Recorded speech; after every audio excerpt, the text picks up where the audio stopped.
Waheshimiwa wakuu wa wilaya na viongozi wote wa serikali na vyama vyote vya siasa, waheshimiwa viongozi wetu wa jadi na waheshimiwa viongozi wa dini, bila shaka nitakuwa nimezingatia itifaki. Mheshimiwa Rais, nichukue nafasi hii fupi kukupongeza kwa kazi njema unazotufanyia Watanzania. Kazi hizi ni nyingi, tumeziona tangu juzi hapa mkoani Mwanza. Tunakupongeza kwa kazi hizo, hususani katika kutuletea maendeleo ya kiuchumi na katika huduma za kijamii. Nikupe pole kwa changamoto chache unazozikabili hapa na pale. Kama kiongozi lazima ziwepo pia. Mara nyingi umeungana nasi kwenye matukio mbalimbali katika mkoa wetu wa Mwanza. Binafsi na kushukuru kwa utayari na unyenyekevu wako huo. Pole kwa ziara ndefu.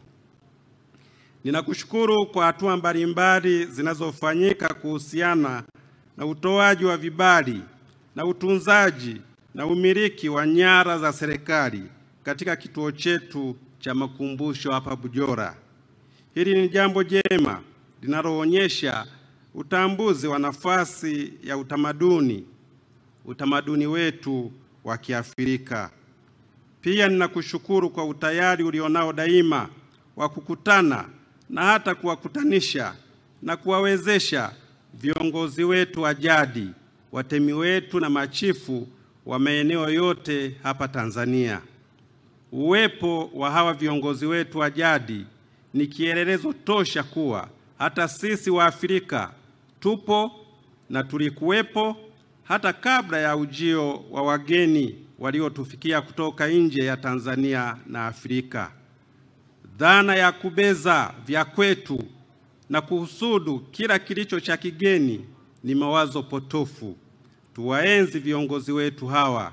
Kila tunapowaona tukumbuke tulikotoka na tukumbushwe jinsi tulivyoishi. Tuliishi kwa upendo, tuliishi kwa amani. Hata kama kulitokea chochote, kimsingi katika historia unaona yalikuja machafuko baada ya wageni kufika. Tuwatumie viongozi hawa kujikumbusha jadi zetu njema ili tudumishe maadili yaliyo mema ya taifa letu la Tanzania.